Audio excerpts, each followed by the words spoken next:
Bonjour à tous, bienvenue sur FM6. Donc je continue avec cette petite série à la découverte de Blender. Donc comme Blender, comment ça marche. Donc vous voulez avoir trouver les tutos que je suis en train de faire, la petite série. Pour les personnes qui débutent, vous tapez simplement SVM6 Blender, comment ça marche. Et vous allez avoir accès à quelques tutos pour vous mettre les pieds,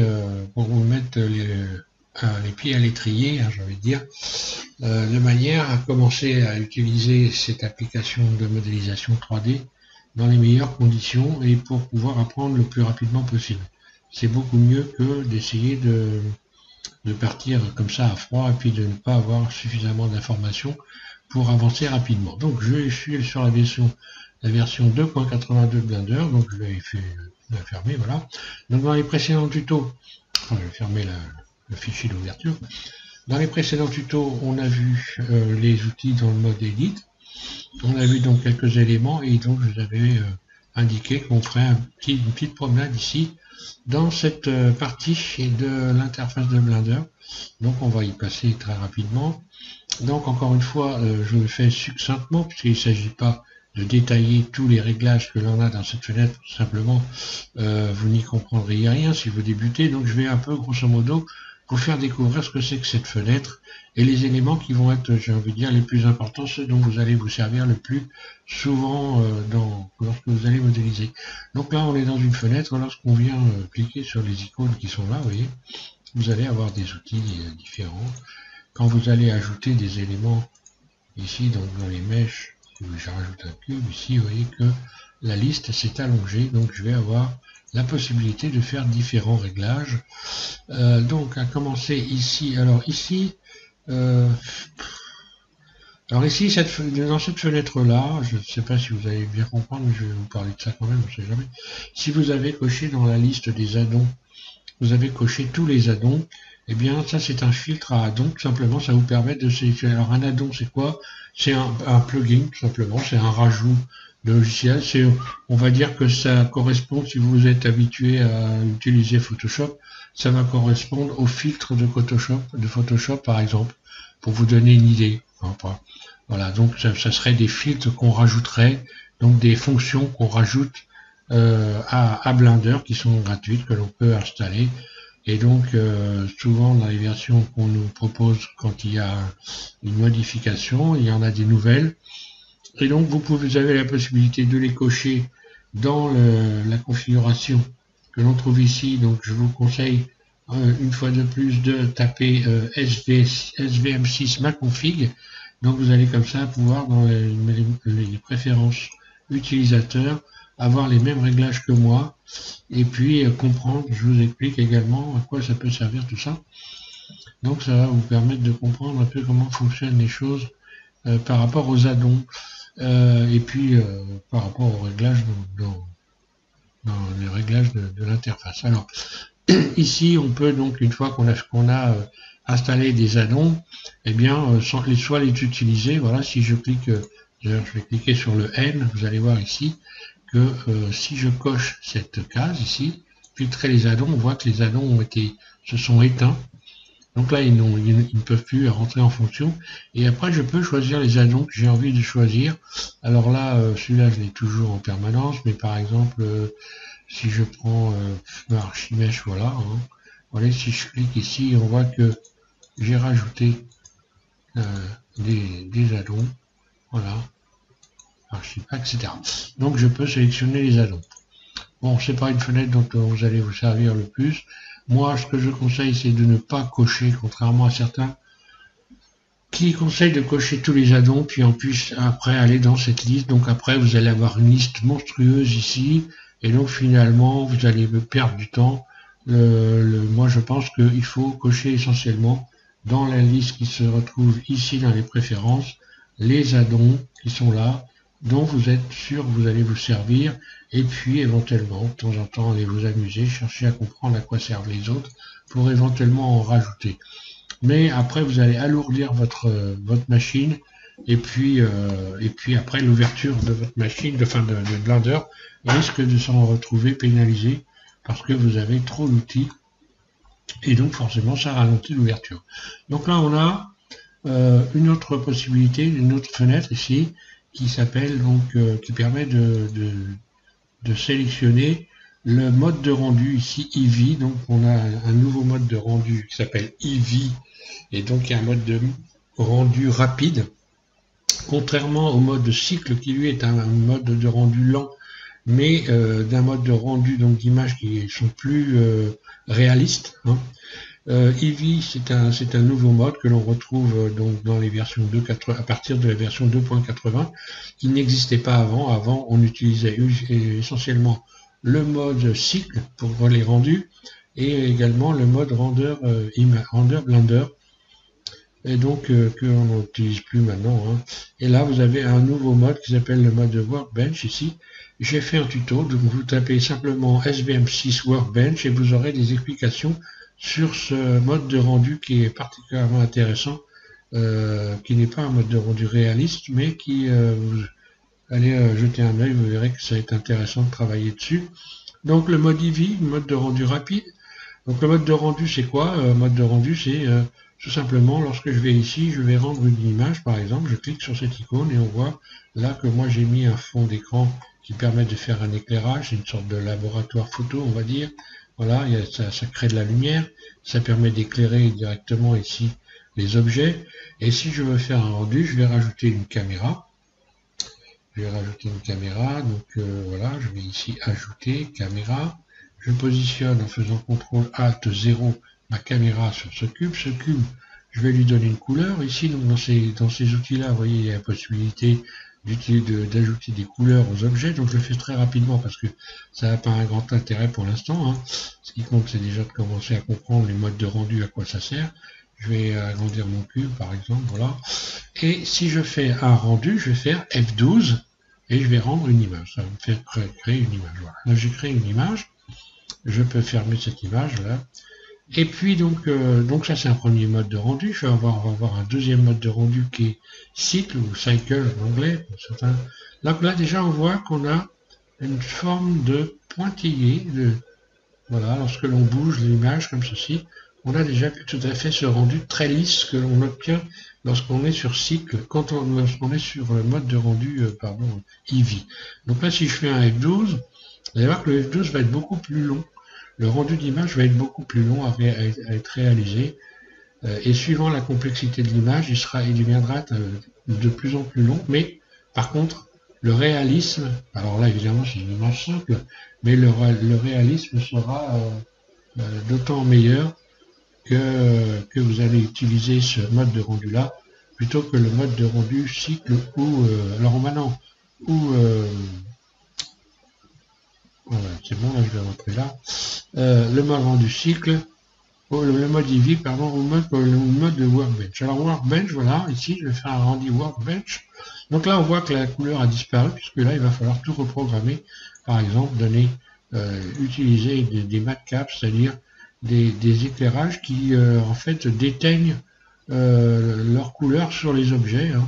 Donc voilà, ici j'ai plusieurs possibilités. On voit que c'est un éclairage en fait, et l'éclairage lui il vient d'éteindre sur l'objet, ce qui fait que quand vous allez faire un rendu d'objet, vous faites un F12, et voilà, là c'était par contre extrêmement rapide, c'est carrément instantané. Voilà. Donc voilà pour ces modes de rendu, je vais revenir sur le mode de rendu cycle, voilà par exemple, on y vit, voilà, peu importe, c'est pas très grave. Donc on voit dans cette fenêtre-là ce qu'on a. On a différents réglages ici. On peut rajouter donc des réglages. Par exemple, je pourrais remettre du bloom. Hein, voilà, du bloom. Je pourrais donner une espèce de luminosité autour des objets, hein, comme ça. On le voit pas bien sur celui-là parce qu'il n'a pas de brillance. Mais si je rajoute un peu de brillance là-dessus, métallique.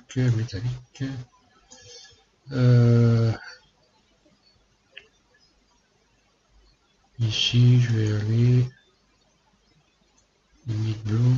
On voit, voilà, il y a une espèce de halo qui se fait là, on voit pas bien parce qu'il faut que je baisse peut-être un peu l'éclairage du fond d'écran. Peut-être un petit peu fort. Voilà, je vais mettre un peu de métallique sur la couleur. Je suis dans quel mode là? Faut que je regarde aussi.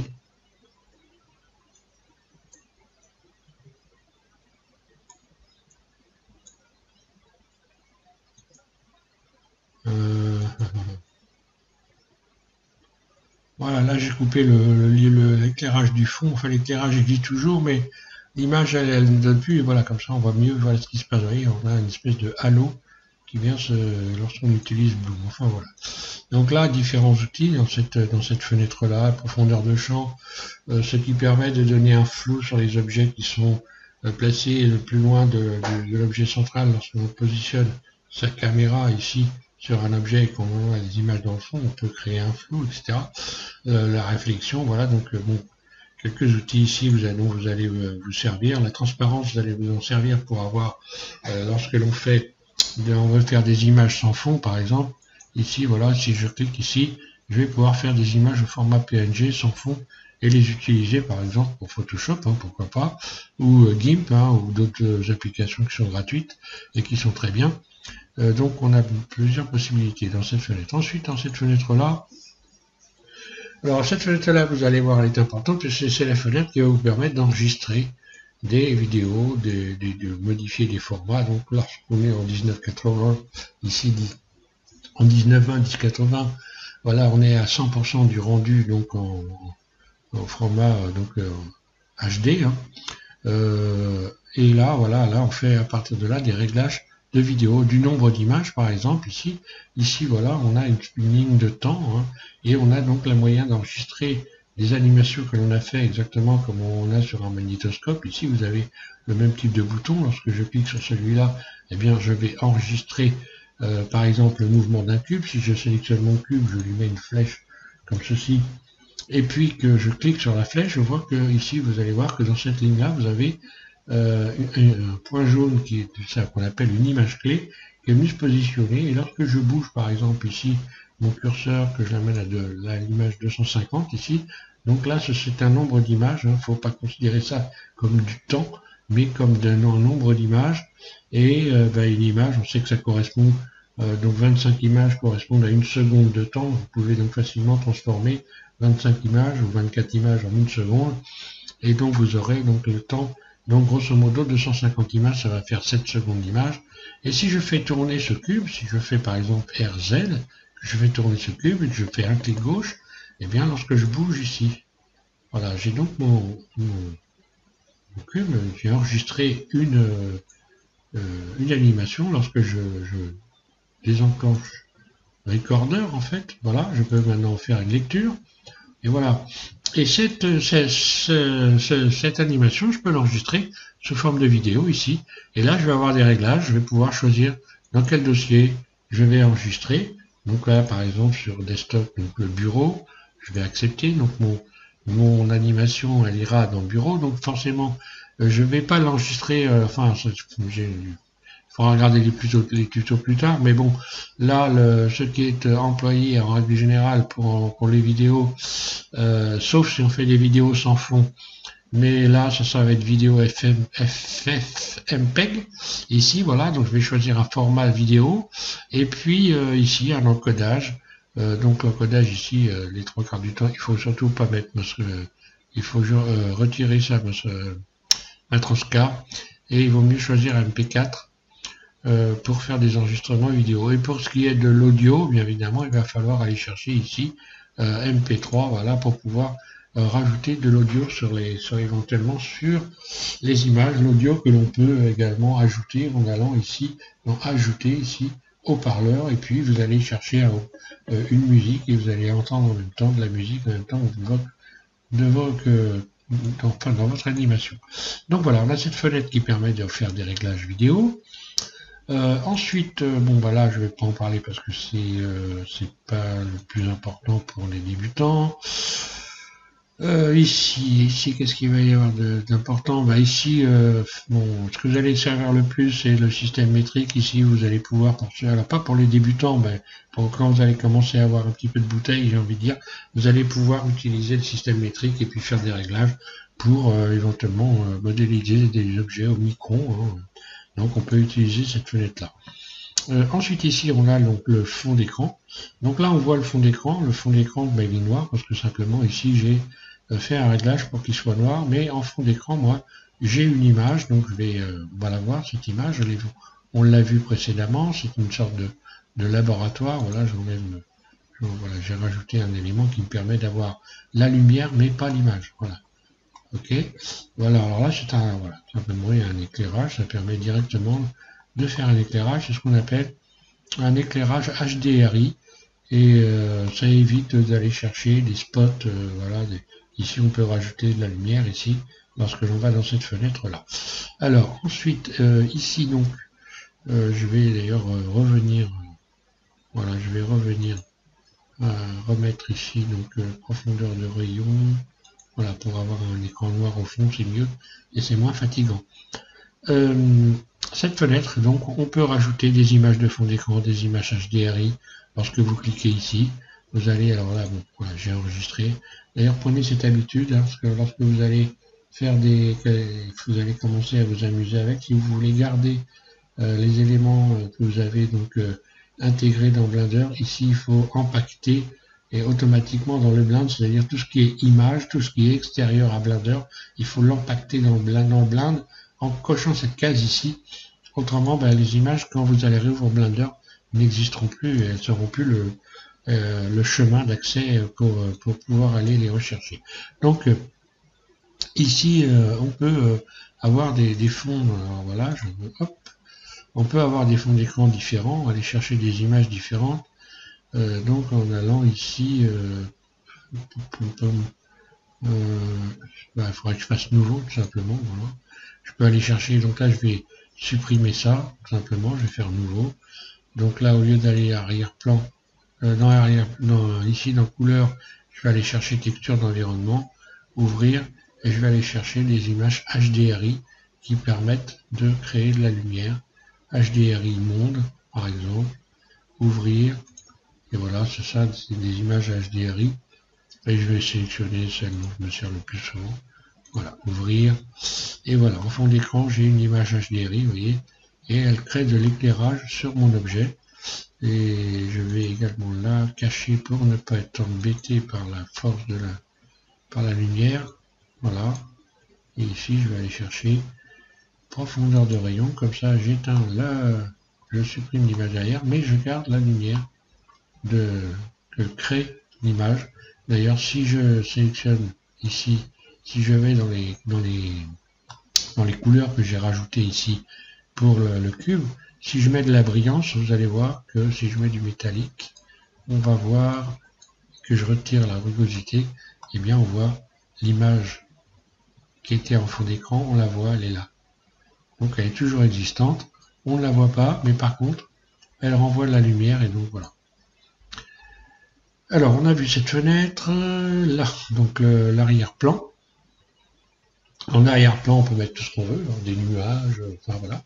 Vous avez toutes sortes d'images HDRI pour faire ça.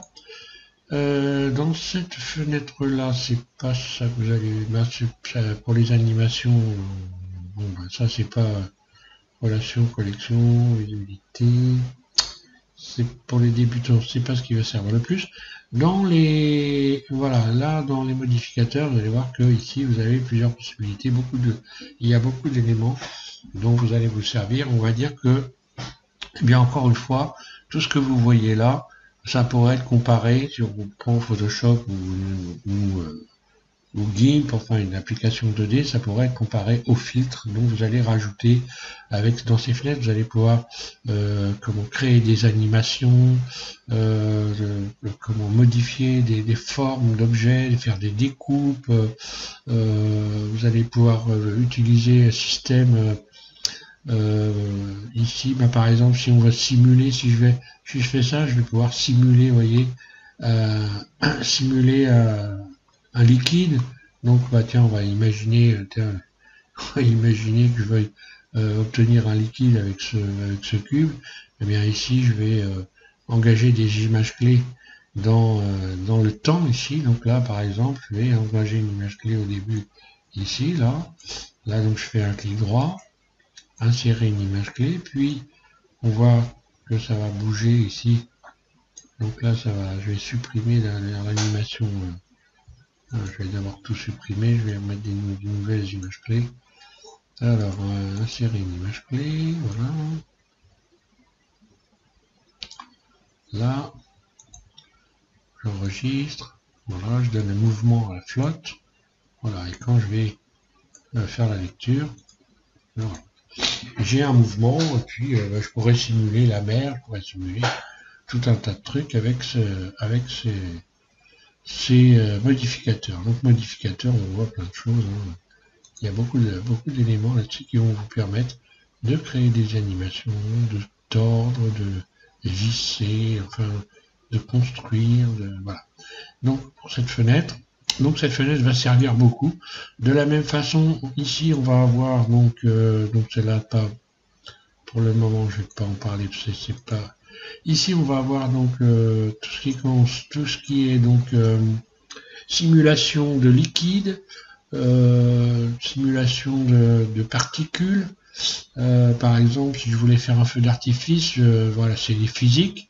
C'est à partir de là que je vais donc créer des liquides, des explosions, enfin voilà, des collisions à partir de cette fenêtre-là.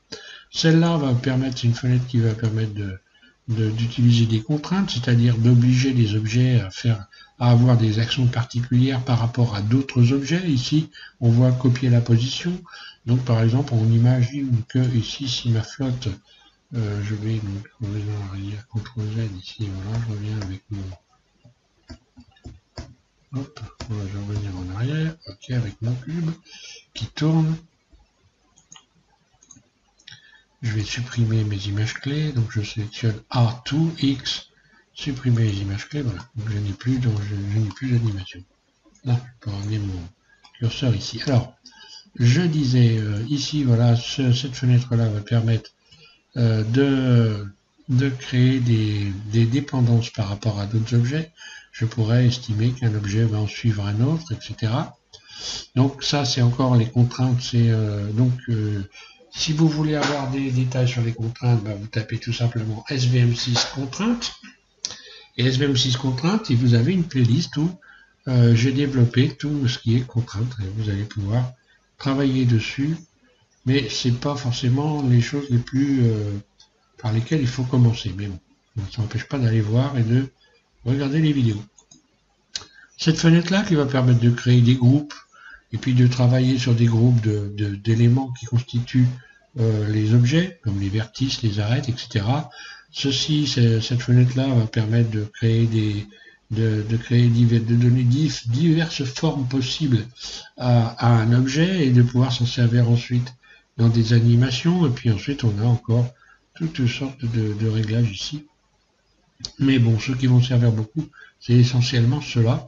Ici, ça va vous permettre, cette fenêtre, de donner des couleurs aux objets, de leur donner des couleurs ou alors de leur attribuer des matériaux, c'est-à-dire des images. Ils vont être couverts d'images. Hein. Donc là, ici, voilà, si je clique ici et que je vais chercher une texture image, je pourrais recouvrir mon cube d'une image. Par exemple, on va aller chercher une image, peu importe laquelle. On va aller chercher une image en bas, là, je vais voir ça, voilà. Celle-là, par exemple, ouvrir, voilà, et on voit que l'image est venue se positionner sur le cube. Puis ensuite, je vais avoir tout un tas de réglages qui vont me permettre de donner un effet réaliste aux pierres que j'ai rajoutées. Alors évidemment, je n'aurai pas de brillance comme ça. Il faudrait que je retire la brillance, que je retire le spéculaire, etc. Donc tout ça, ce sont des réglages que vous allez faire, vous allez utiliser pour faire en sorte que les éléments que vous avez rajoutés, type texture ou type ce qu'ils appellent des matériaux, on pourrait après ça simplement de la couleur, ce serait pas plus mal, hein, parce que matériaux, en plus avec une faute d'orthographe en français, hein, puisque matériaux sans X, chez moi, ça n'existe pas en français, donc voilà, je sais pas qui, enfin bon voilà, faut faire avec, hein. La traduction en français est pas bonne toujours, hein. Donc il faut pas s'offusquer, il faut faire avec. Voilà, donc ici, et ici, voilà, on a la possibilité d'aller chercher des brosses pour faire de la peinture, pour faire toutes diverses choses, aller rechercher des textures pour peindre avec des textures, enfin voilà. Là, il y a d'autres, c'est une autre fenêtre dont on se sert, le cas échéant, j'ai envie de dire, mais pas forcément quand on débute. Donc voilà pour cette fenêtre, grosso modo, vous voyez, c'est une fenêtre de réglage. Donc c'est une fenêtre dont vous allez vous servir beaucoup. Ici, vous allez pouvoir créer dans cette fenêtre, ici, vous voyez tous les éléments que vous rajoutez dans celle-là. Lorsque vous rajoutez un élément, vous allez avoir, par exemple, je vais rajouter un cylindre. Vous voyez que le cylindre est bien positionné. Lorsque je clique dessus, je peux sélectionner les éléments à partir de cette fenêtre. Vous allez pouvoir créer des collections. C'est-à-dire des collections, si on regarde par rapport aux applications 2D type GIMP ou Photoshop, c'est ce qui va correspondre à des calques. Voilà, donc là, ici, ça s'appelle des collections. Anciennement, ça s'appelait des calques, maintenant, ça s'appelle des collections. Donc bon, tout change. Hein, voilà. Je vais déplacer le cylindre que j'ai rajouté. Voilà, et donc là, je sélectionne le cube, ou voilà, je vais sélectionner la caméra. Voilà, la caméra qui est ici. Lorsque je clique sur le 0, eh bien, elle vient se positionner ici, là. Et lorsque je la bouge, je peux positionner ma caméra sur les objets qui sont là. D'ailleurs, au sujet de la caméra, lorsque vous avez cliqué sur la caméra ici, vous voyez que ici, vous avez une nouvelle icône qui est venue s'installer. On voit caméra. Et là, vous allez pouvoir donc régler la caméra comme vous voulez la régler. Donc éloigner les objets, etc. Les décaler à droite, à gauche, sur l'axe Y, sur l'axe Z. Enfin, la profondeur de champ. Vous allez pouvoir régler le flou, etc. Des objets qui sont les plus proches ou les plus éloignés de l'objectif. Et voilà, donc là, il y a tout un tas de réglages caméra. Donc vous allez pouvoir utiliser par la suite des modes différents, perspective. Donc en perspective, ça veut dire ce que ça veut dire, en mode perspective, hein, voilà. Hein. Vous voyez en fait les objets comme s'ils étaient à plat et non pas avec une forme de perspective. Donc je sélectionne ma caméra, un clic droit sur le bord ici. On la voit, hein, lorsque je sélectionne un objet en faisant un clic droit, vous voyez, il s'éclaire. Hein.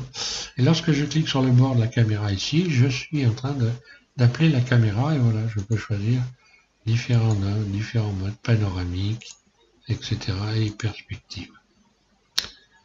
Voilà donc pour cette fenêtre-là.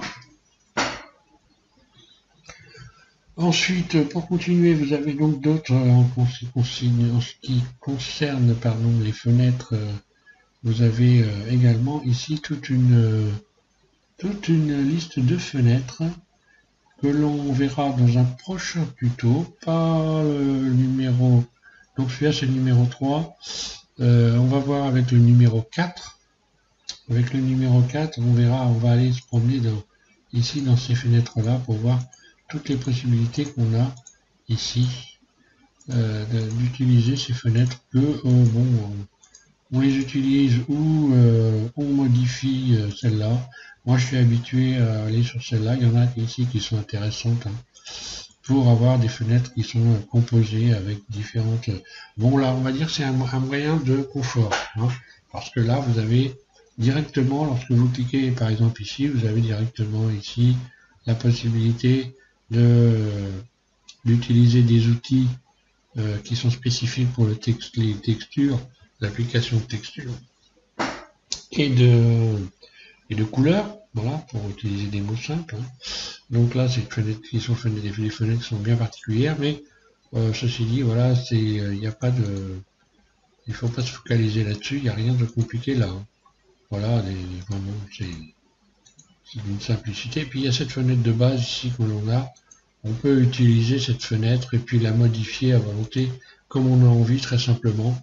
Donc soit on utilise les fenêtres qui sont là, qui sont toutes préconçues, je vais dire, soit on utilise celle-là, et puis on peut la modifier. Par exemple, si je voulais modifier cette fenêtre, je pourrais faire un clic droit ici, puis faire un clic vertical, et puis modifier ici, aller chercher donc un autre, aller chercher voilà un éditeur. Vous voyez, je peux modifier toutes les fenêtres.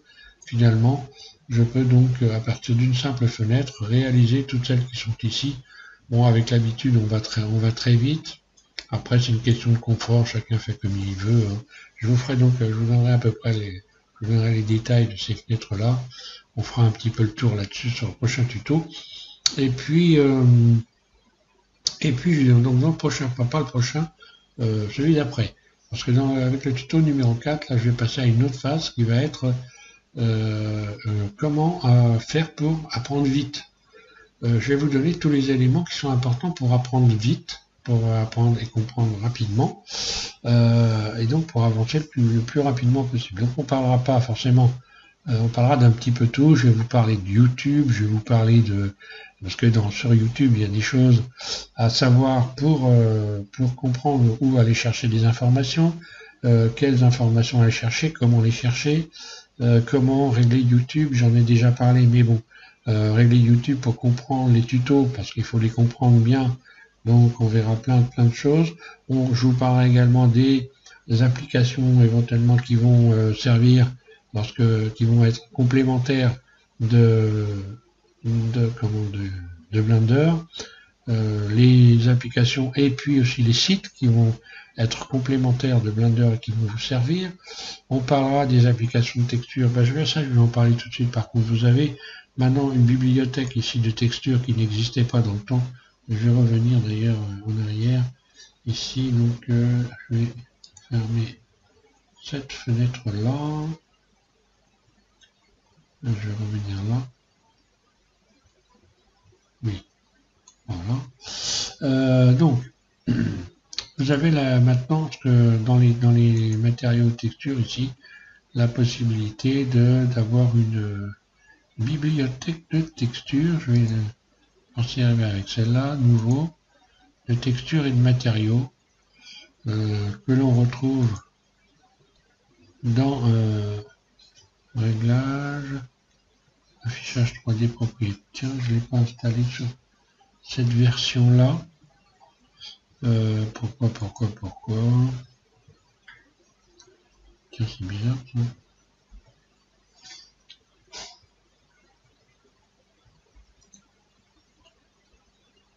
Ah oui, d'accord. Voilà, ça devrait fonctionner mieux. J'avais laissé donc cette fenêtre cochée, hein, ce cocher filtre addon. Donc forcément, il me manquait des addons. Donc là, voilà, je devrais les avoir normalement. Voilà, vous avez une librairie matérielle maintenant qui est installée dans Blender qui n'existait pas avant.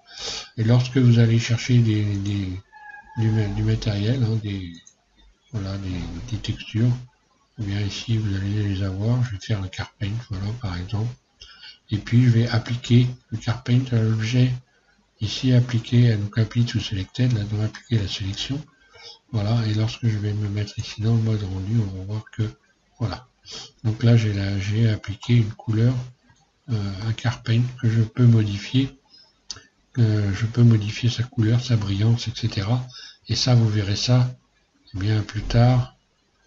Tiens, Carbon Filter, on va faire celui-là, on va essayer d'appliquer celui-là. Voilà, donc vous avez voilà, on voit là la texture. Et après, on peut régler toutes ces textures-là. Bon, on n'avait pas ça dans les anciennes versions de Blender, maintenant on a ça. Vous avez ça et vous allez également avoir une autre fonction qui va être intéressante pour appliquer des textures, qui s'appelle Blender Kit ici. Et voilà, on a la possibilité, par exemple, je vais aller chercher, voilà, on va essayer ça.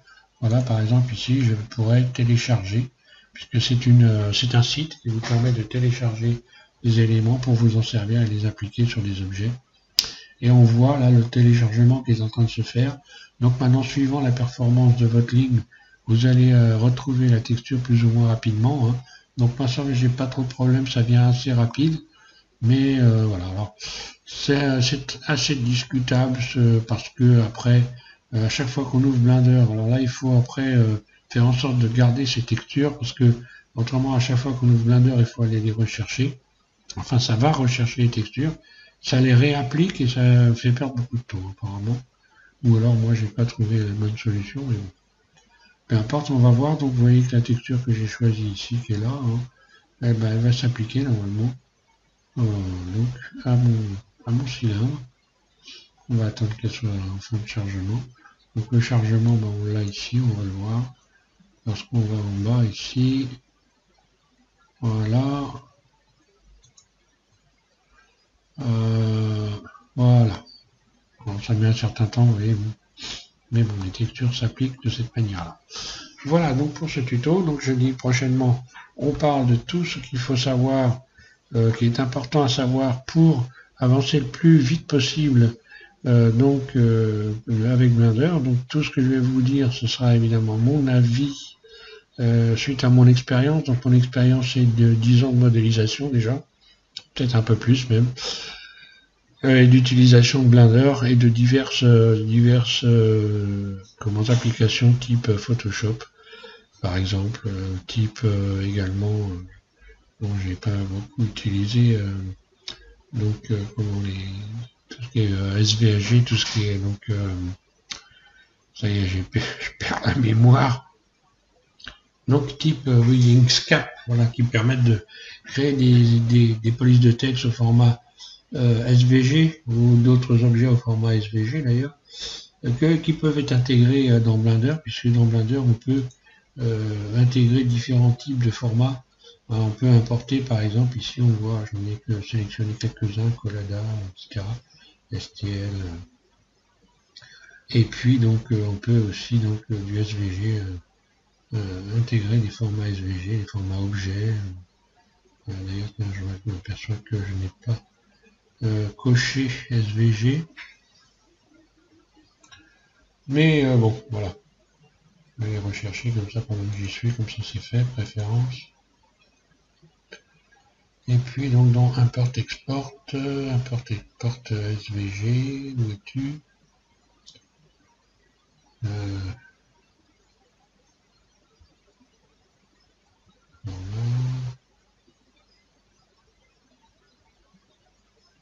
Je vais le taper directement là-haut, comme ça je vais l'avoir directement. SVG. Voilà, import. Ah bah si, je l'ai tapé. SVG, automatiquement. Donc j'ai pas fait attention, mais il y est. Ok. Voilà pour ces explications, donc je vous invite à regarder le prochain tuto. Alors, je n'ai pas mis ce tuto, il y en a qui vont s'étonner, j'ai pas mis le tuto que je vais faire, le prochain, volontairement dans le numéro 1, tuto numéro 1, parce que les 3/4 du temps, les personnes ne s'intéressent pas forcément, vous avez tout de suite envie, quand vous débutez, d'avoir quelque chose de concret. Donc si j'avais commencé cette série de tutos par comment il faut faire pour apprendre vite, je suis pas certain que la plupart des gens vont regarder les tutos qui vont après. Donc, et d'ailleurs qui vont regarder celui que je vais vous proposer la prochaine fois. Par contre, maintenant que vous avez quelques tenants et aboutissants sur cette application, eh bien vous allez vous intéresser peut-être à ce que je vais vous dire dans le prochain tuto, qui va être fondamental pour votre efficacité, pour votre progression, pour la rapidité avec laquelle vous allez progresser pour utiliser Blender. Ouais. Enfin d'ailleurs, Blender, et puis ça va vous donner aussi des idées, pas que pour Blender, mais pour beaucoup d'autres choses. Voilà. Merci à tous de suivre SVM6, et je vous invite à regarder le tutoriel numéro 4, le prochain. Voilà.